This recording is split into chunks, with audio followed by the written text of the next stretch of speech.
education system is a help. That we indoctrinate you in our liberal agenda, teach you that Trump's an idiot, blah, blah, blah, blah. So, anyway. Wow, I hate all that.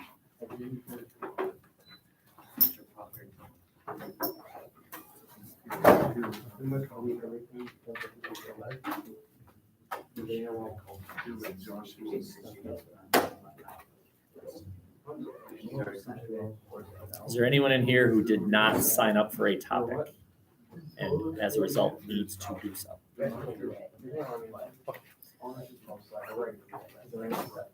We actually started this, but never actually got anywhere because I was kind of screaming at you about how, as an example, Jews are a group that, not every Jew, but some Jews don't like how Christians have Christianized an awful experience and tried to give it meaning. Oh, you suffer because God's testing you, and the Holocaust was the ultimate test. And Jews say, no, that's not it at all. It was simply the absence of God. And that what I was trying to get at is one of the things about religion is the nature of religion is that it answers certain questions. Religions answer certain questions. One of the questions is, why? Why did that happen? Why did grandma die of cancer? What meaning is there behind certain things? And that's what religion answers, or at least attempts to answer. And certain religions answer a certain way. In the Christian religion, suffering is something that you offer up to make you a better person, as an example. Other religions see that very differently. Just you don't have to write this stuff down, but these are some examples. Why are we here? What is this all about? It can't be simply biology. It can't be simply that billions of years ago there was this colossal accident and that life's a random thing. That can't be true, says religion. There's got to be meaning. There must be a divine purpose, says religion.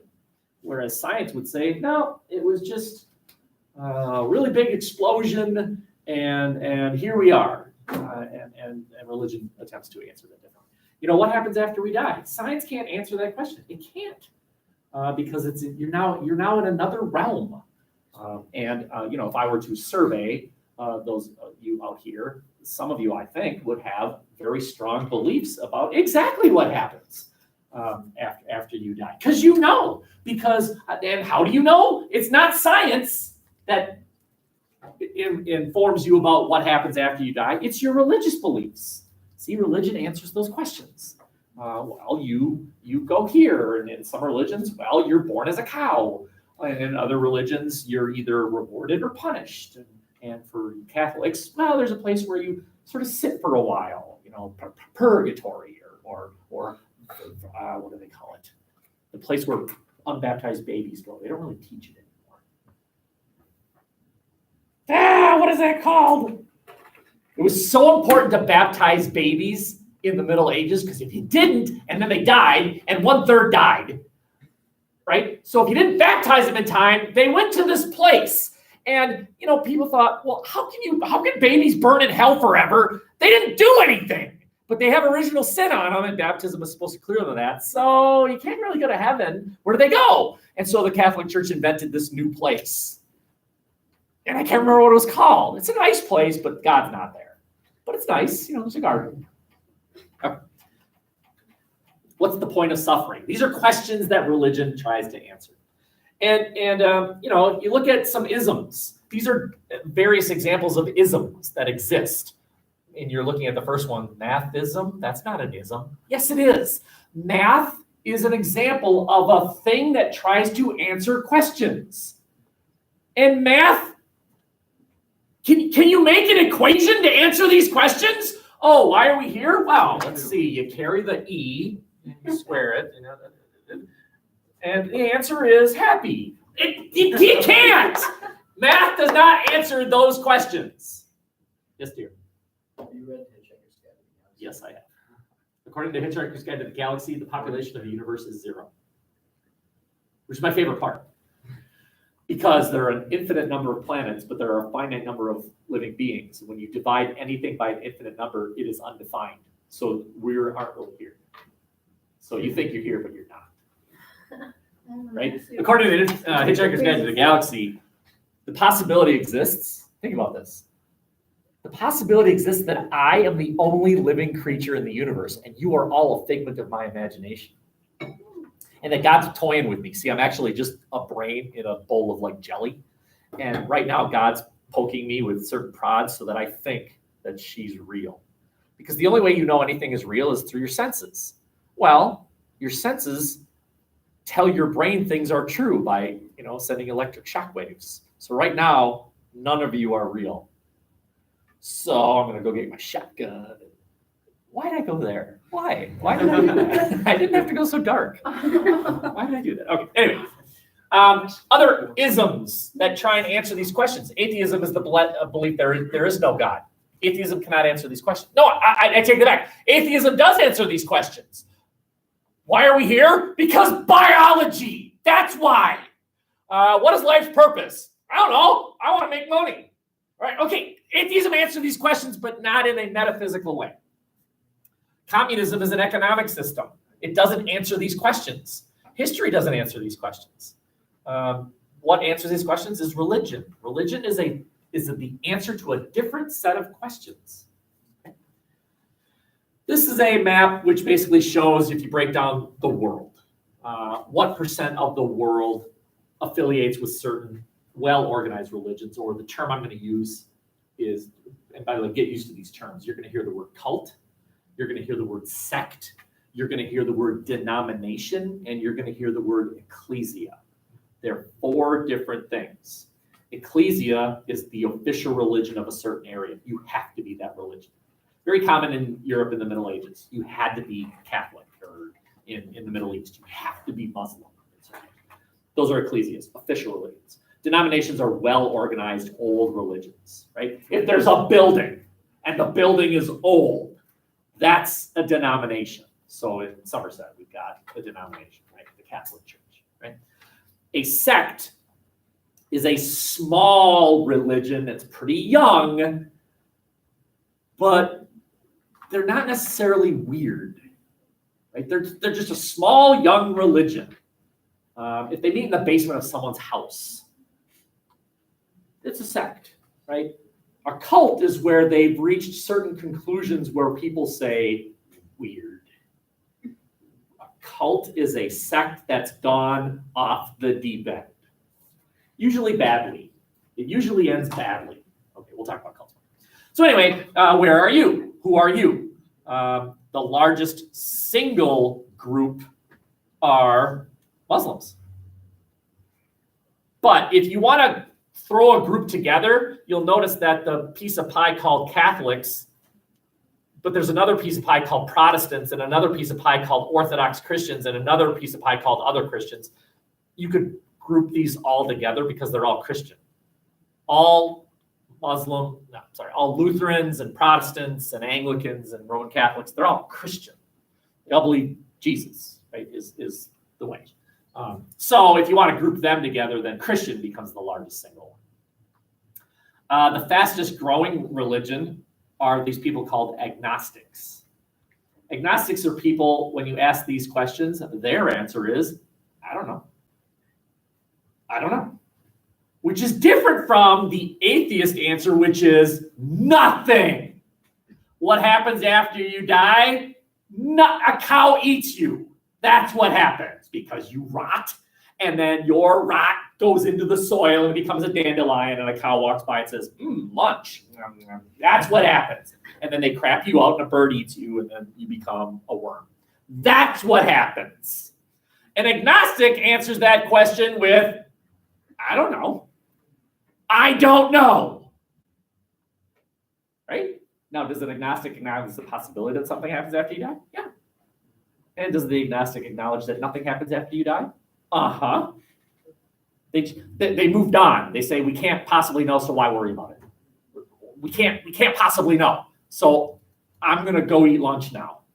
There, that's what agnostic says. Hey, what happens after we die? I'm hungry, is the answer. I'm going to have a Big Mac. Okay. Most people are religious. That doesn't necessarily mean most people are one of these religions, though. They might belong to a sect. Their church might be a beautiful forest with a waterfall. That's no official religion. Start your own religion. Go ahead. Almighty Rock, thank you for giving us, and gather other people that also believe that life began from that rock right there. I see it. Thank you, Mighty Rock. You just started a sect. Put that on your resume when you're trying to get a job. Starter of new sect, worshiping rock. See if you don't get that job. Probably escort you out of the building real quick. You gotta go. Okay. All right. These are 3 bullets that sort of explain why religion occurs. Why? Why do we need religion? And the first bullet is sort of a big idea, and that is it gives you the power to do something. To do something. Did you know that the 3rd most powerful hurricane hit Florida last week? You don't have to answer this question, but how many of you prayed? When you went, how many of you went to church and the minister or the priest led you in prayer? Did you help? Did you help those poor people in Florida? Well, I'm not saying yes or no. I'm just saying for those of you who prayed, you believe you did. You believe that you put into motion a series that you interceded on their behalf and that God listened to your prayer and comforted them in some way, some small way. You've done something.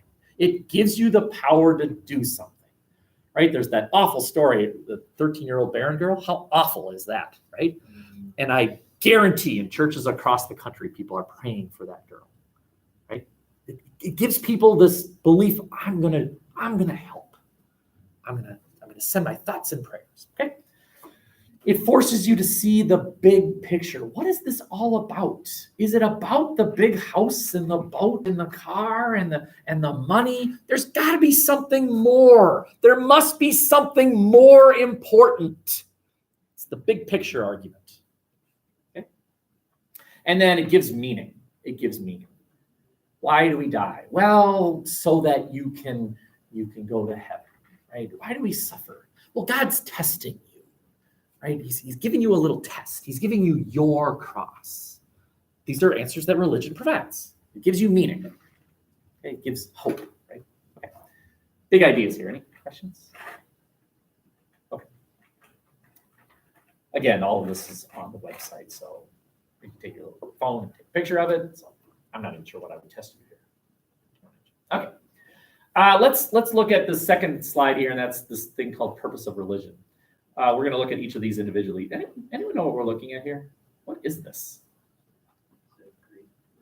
The Greek gods. These are the Greek gods. Or the Romans kind of took them over and renamed them, but they were the same gods. That's right. You know who this fella is? That's Poseidon. That's right. There's his trident. Right? Who's this guy with the wings on his ankles? Hermes. Very good. Pretty fast. Who's this dude? He seems to be in charge of everything. That's Zeus. Very good. Anyone know who this guy is? Aries? Who is that? Aries? I don't know. Who's this guy that thinks he's pretty? Hercules? No, I don't think Hercules is in there. No, No, that's you know, he's all pretty. yeah, I know it's I can't remember either. Anyway, you are looking at an example of one type of religion. These were the ancient Greek religions. And let me ask this. Were these gods good? Were they moral? No. So they are beyond mortal, but they're not moral. They're beyond mortal, but they're not moral. They're not good, right? So we could create a spreadsheet. In fact, we should, right? Moral? Question mark.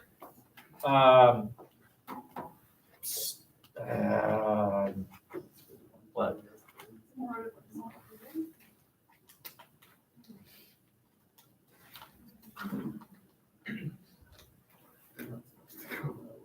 They exist. They're beyond physical life, but they're not good people. They're awful people, actually. conscious. There we go. Conscious. Right? Greek, Roman.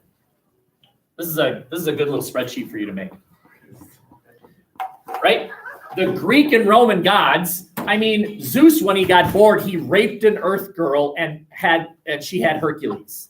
He raped a woman. This is a god that they prayed to. And apparently that day they didn't pray hard enough for Zeus to not be mad. So he went down and he raped some chick.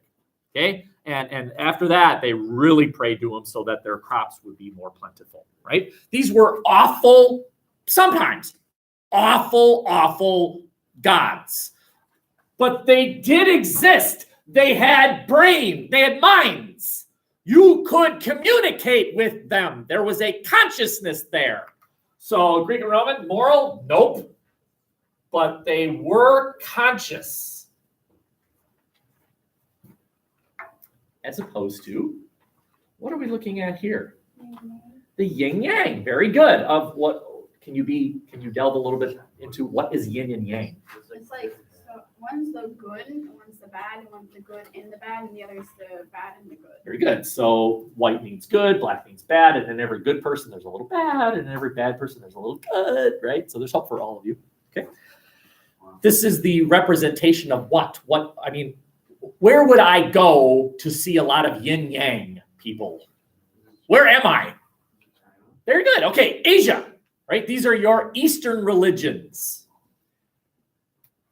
Eastern religions, as in Far East. Does it say moral? Is it good, bad stuff? Yeah. Do you pray to the God of good? No. There's no consciousness. There's no person that is named that you pray to. There is meaning, there's moral, but there's no conscious God. And then we had a third group, which I will call Western religions. That would be Jew, Muslim, and Christian. So think of your own religion. Most of you are one of those three.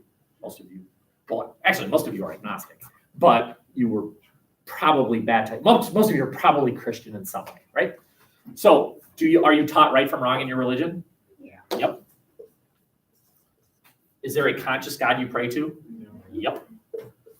There. A simplistic breakdown of three types of religions. Religion where the gods are awful, but they are conscious of themselves. Religions that teach morality, but there's no conscious God you talk to. And then religions where taught right from wrong, and there is a conscious God. There is your basic breakdown of the world's religions. Right? In China, Japan, they teach Buddhism, Hinduism, India, Hinduism, what's called Shintoism, Eastern religions. Right from wrong, but no conscious God necessarily. Go ahead. So atheism is just the absence of religion in general, right? Yeah, or some teach that atheism is a religion. It's just that they answer it this way. No. But it is a religion because it does attempt to answer those questions. They answer it this way. No, nothing. There is no meaning. Right? They give you an answer. The answer is none of the above. Get it? It's kind of great. Okay. So all I've done here is basically what I'm doing here. Not all religions link morality and beliefs. The Greek and Roman gods were not moral. They were awful. I mean, I think some god would send out pestilence because he was bored. Right? All the crops would die. And the gods would be like, did you see that? Oh, that was sweet. They're just awful creatures sometimes. But then there are these moral religions. They teach you right and wrong. If you did this, there's no need to do this. It's the same. Not all religions have a conscious God. Taoism is an example. It teaches you right from wrong, but there's no conscious God you worship. We're all sort of in it. We're all part of it. It's like the Force. Oh, awesome. The Force. The force is one of these. You don't pray to the God called Force God. There's no force God, but there's a force, and it binds us between you, me, the tree, the rock. Yoda. Okay. Yeah, we should put that. This is honestly not true. Did you know that there are Americans that have started the Jedi religion? They believe it. It is true. What is America? Do they like, It's called freedom. they like worship like Obi-Wan Kenobi? I really Well, hope so. Obi-Wan became one with the Force. I really hope so. Do you? Yeah, It makes oh my life interesting, gosh. doesn't it? Yeah. If they prayed to Obi-Wan Kenobi. Last slide here, and then we're gonna shift gears. A map of Earth. Now, would I ever test you on what religions dominate what regions? No, I will not. But it is fascinating. You and I live in America, and you can see that we are mostly a Protestant. We're definitely a mostly Christian nation. You'll notice that parts of Western United States are something else. And if you found out where that is, you would go to this thing called mixed religions. Basically, you're looking at the Mormons. There they are. And nobody lives in Northern Canada. Did you know this is true? I mean, this confuses people, but you live further north than most Canadians. You do. No one lives up here. They all live right there. It's called Toronto. It's further south than you. Okay, this is kind of random, but is there like a population in Greenland? Like, does Yes. anybody live there? Yes. Why don't we ever hear about that? Like, Well, they belong to Denmark. Oh, they do? Yeah. Why didn't I Although there's a know? movement to have Greenland become independent. So that'll be quite a war. Wait, but Greenland is so much bigger than Denmark, isn't it? Yes, It but always- no one lives there. Everybody in Greenland lives right about there. Okay, By the way, it's not green. no. And Iceland isn't nice. Yeah, they thought they pranked people. Most of Latin America is Catholic, except for your what are called indigenous religions. Africa is broken off into what they call local religions, tribal religions, that sort of thing. A couple other things to note here: Buddhism, Taoism. That's your Eastern religions. The stars are interesting. There's your Jews. And if you're wondering, well, why didn't they make a part of the earth colored and have the color represent the Jewish religion? Why did they do it that way? It is because of the experience that Jews had, where basically they had all their land taken away. And so they were forced to move. Their land was taken away, so they had to move. And they became the minority everywhere. They are a majority nowhere. They are a minority everywhere. And so whenever you lived anywhere and something went wrong, blame the Jews. Hey, how come we lost World War I? The Jews. Hey, how come the Black Death is wiping out a third of Europe? The Jews. It's their fault because they were the minority everywhere they lived. Anytime anything goes wrong, it must be this group here because they're smaller than us. They're doing their little Jew thing, and it's their fault. Okay. Over here, I have, and this is it. This is all our notes for today. What makes up a religion? What do you need to have? What do you throw in the soup called religion soup? And now you have a religion. Okay. Well, one thing you need to have are what are called beliefs, and that's why I will continue to say atheism is a religion, because atheism teaches that nothing happens after you die. Well, how do you know that, atheist? It must be a belief that you have, because you don't know, right? And then Catholics say, well, no, there's heaven and Jesus, and then Buddhists say this happens, and Hindus say, well, you become a monkey, or you are reincarnated into another life. No. And I'll say this, and I acknowledge this, that you know that happens because you have a strong faith, but you can't necessarily prove it, right? There's no equation that says, see heaven. it's faith that determines it. Okay, so beliefs. Second thing you need to have is what's called ritual. So think about those of you who go once a week to your weekly service, whether it's mass or whatever. There's ritual there, right? There's water that you touch, and you touch certain parts of you, and sometimes you say things, and then the person in the front says something, and then you say something, and then they say something, and then you say something together, and then certain motions are. Sometimes you're standing, and sometimes you're kneeling. That's all ritual. It's all ritual. It's all tradition. And I'm not insulting it at all. I'm just saying that's a component of religion, ritual. Something called the religious experience. This is sort of foggy. Thank you. The religious experience, and again, this is something that you may or may not have experienced at some point in your life, but no need to raise your hand. This is just me asking. Think about it.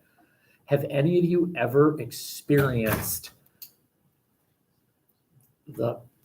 something, right? And you're like, that's God, or there's something going on here. True story. This happened to me. Okay, so I was a sophomore, and I was ranked 6th in the state wrestling. That night, I was ranked wrestling number 2. Big match, Faribault against Rosemount. I stepped on the scale after school, and I was 6 pounds overweight. 6 pounds. That's a lot.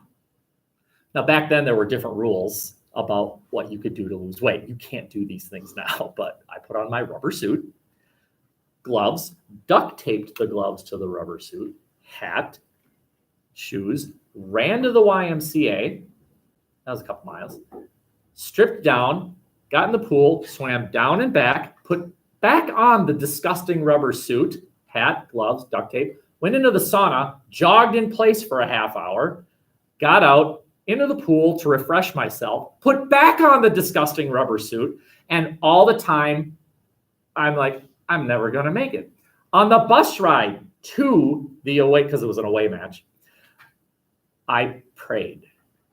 And I prayed to God, and I said, if I make weight, God, I promise I will go to Mass for the rest of my life. I promise. Okay? Got there, stepped on the scale. Back then, they were not electric scales. It was like, if it goes down, you made it. And it went like this. It broke. I made weight, right? I proceeded to get my butt kicked by that guy. It wasn't even close. I mean, I had no energy. What do you expect? I made weight, though. Anyway, frankly, what difference did it make? I lost. anyway, and I honored that promise for a while. But anyway, I'm telling you this, though. When that scale broke, I felt the presence of the divine. I felt it. That in that moment, I had no doubt God was real. Because how else do you explain that I lost 6 pounds? Now, one of you might say, did you hear what you did after school? That's why. You lost water. 6 pounds of water, plus half your mind. But you missed the point. The point of the religious experience is, yes, there might be a rational explanation, but so what? I believed it. That's the important part. Have you ever had anyone, grandparent, pass away, and then the next day the dog is acting a little bit differently, right? Is hanging out in the spot where grandma always used to sit. Now, there might be a perfectly logical explanation. There might be a cracker there, and the dog wants the cracker, but you look and say, oh, that's where grandma sat. There's your religious experience. Another person would say, no, he's hungry. But it doesn't matter. You believe it's real. You believe it. That's the religious experience. Anyone ever had anything like that? Anything like that? Okay, so we've had something like that. There will be opportunity for you to share at some point. Yeah. Okay. Very good. Any questions? That's where we'll stop for today. I want to give you the opportunity to work on your cult presentation or your debate, and that's why we have Chromebooks here for you to take advantage of. Also, Kias. The grades for the Chapter 7 and 17 Kias will be going into campus. I've just kind of been busy lately, so I haven't had a chance. If you haven't done those or redone those, you still can. You still can. But not for long.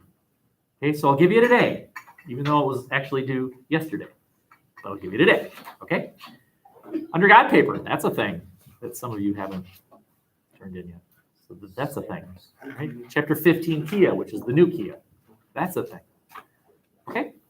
Chromebooks are right back there. If you want to work on your phone, that's cool. All right, get the rest of the hour.